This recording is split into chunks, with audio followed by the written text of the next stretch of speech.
Welcome to the lecture number 3 on module Design of Cylinders and Pressure Vessels. I will continue with the topic Stresses in Thick Cylinders.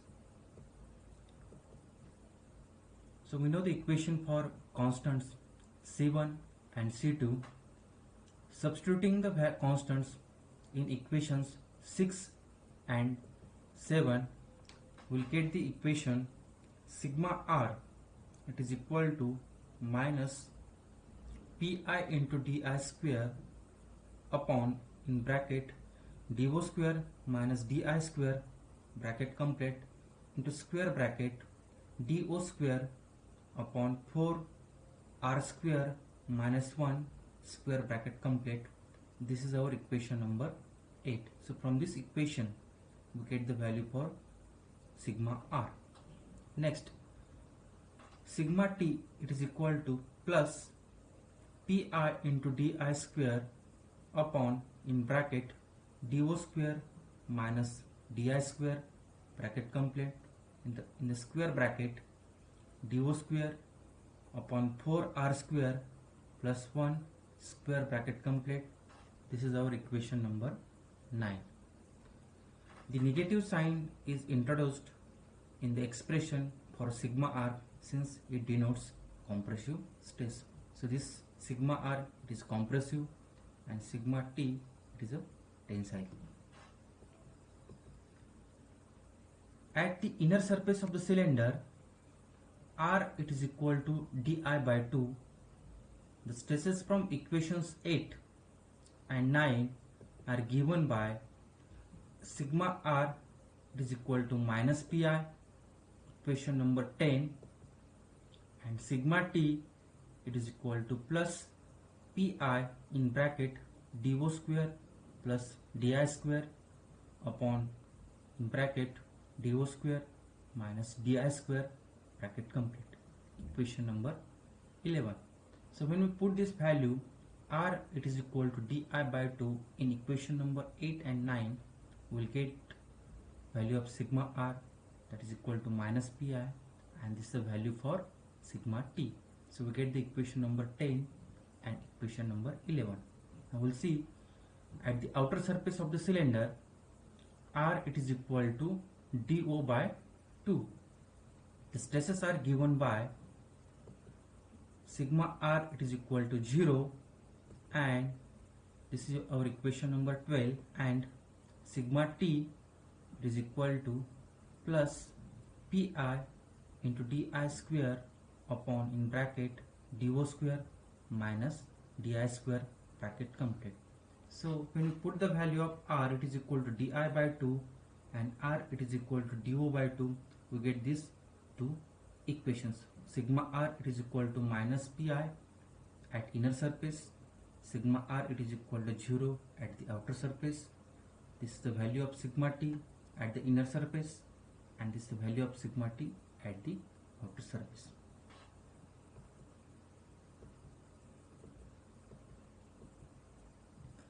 The principal stresses in axial direction, sigma L, is assumed to be uniform over the cylinder wall thickness. Considering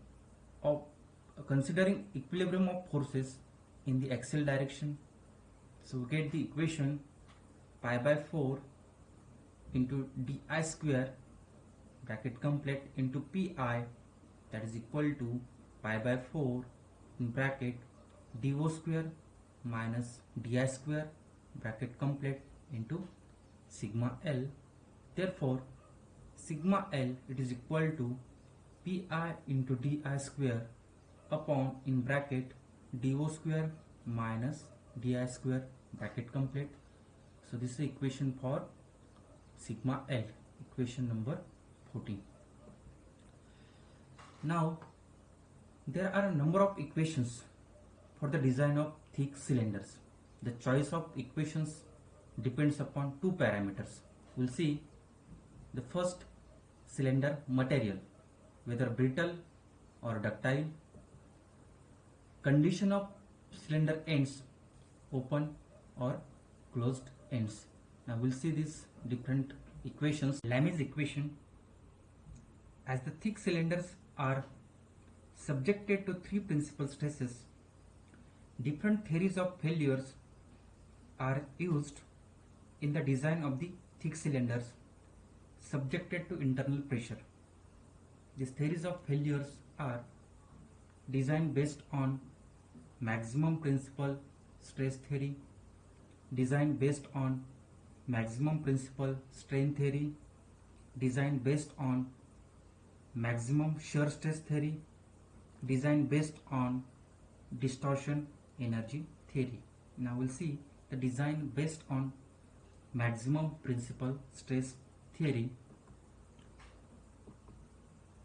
When the material of the cylinder is brittle, such as cast iron or cast steel, Lami's equation is used to determine the wall thickness. It is based on the maximum principal stress theory of failure, where maximum principal stress is equated to the permissible stress for the material. The three principal stresses at the inner surface of the cylinder are as follows: sigma r, sigma t, and sigma L. So this equation 1, 2, 3, it will give the three principal stresses at the inner surface of the cylinder. Now when you see these three equations, this sigma t, it is maximum of these two stresses, sigma r and sigma L. Therefore the criteria for the design is sigma t. Sigma t is the criteria of design. So according to this maximum principal stress theory, so we get the equation to find the wall thickness. T, it is equal to di by 2 in bracket under root sigma t plus pi upon sigma t minus pi minus bracket 1 bracket complete. This is our equation number 4, where sigma t, it is equal to SUT upon factor of safety, that is ultimate tensile strength of the material upon Fs, that is factor of safety.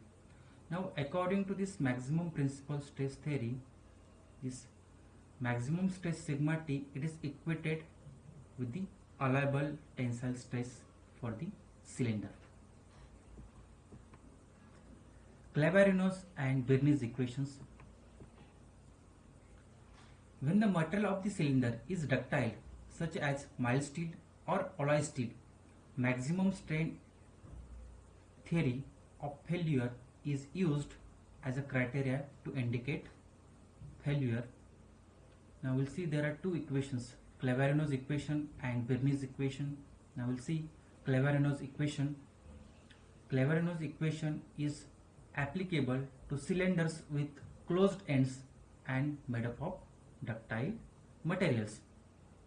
So according to this, we get T, it is equal to di by 2 in bracket under root sigma plus in bracket 1 minus 2 mu bracket complete into pi upon sigma minus in bracket 1 plus mu bracket complete into pi minus 1 bracket complete.